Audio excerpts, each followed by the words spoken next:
Mr. Deputy Speaker, Sir, may I, with your permission, intervene and say a few words in regard to the various matters that have been discussed.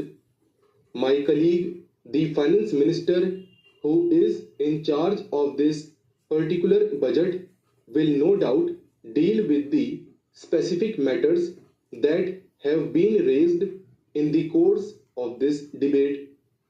I need hardly remind the House of the fact that although this budget is the individual responsibility of the Finance Minister, it is also the responsibility of the entire government, and as Prime Minister, I am entirely responsible for it as well as any other member of the government.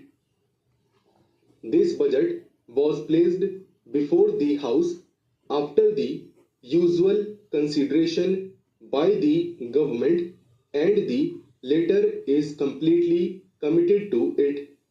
That does not mean that we are not willing to consider any new proposals.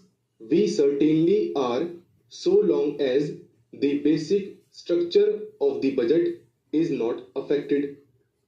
My friend, the Honorable Professor Shah, pointed out various difficulties in the way of a debate here and in the way of consideration of the budget proposals. He pointed out how little could be done in the allotted time. I am in complete agreement with him in this matter.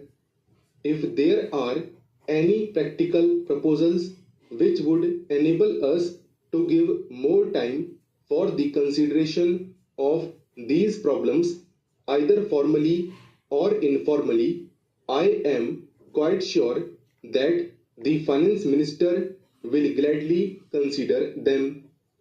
The real difficulty is, however, more basic, and it is this: the kind of problems which the government has to face now is so vast and intricate that it is impossible for any democratic parliamentary assembly to give enough time for its consideration. It is just a question of time. This is not a new difficulty.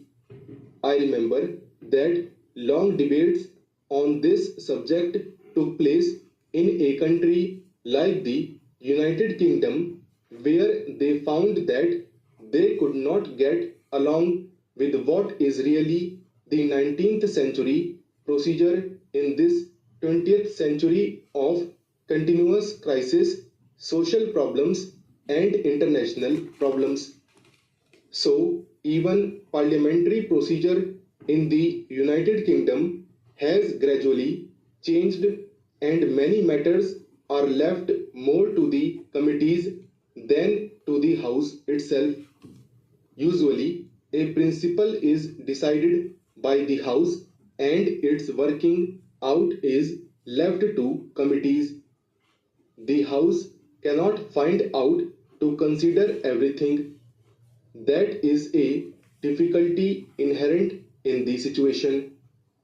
If we can find a remedy for it,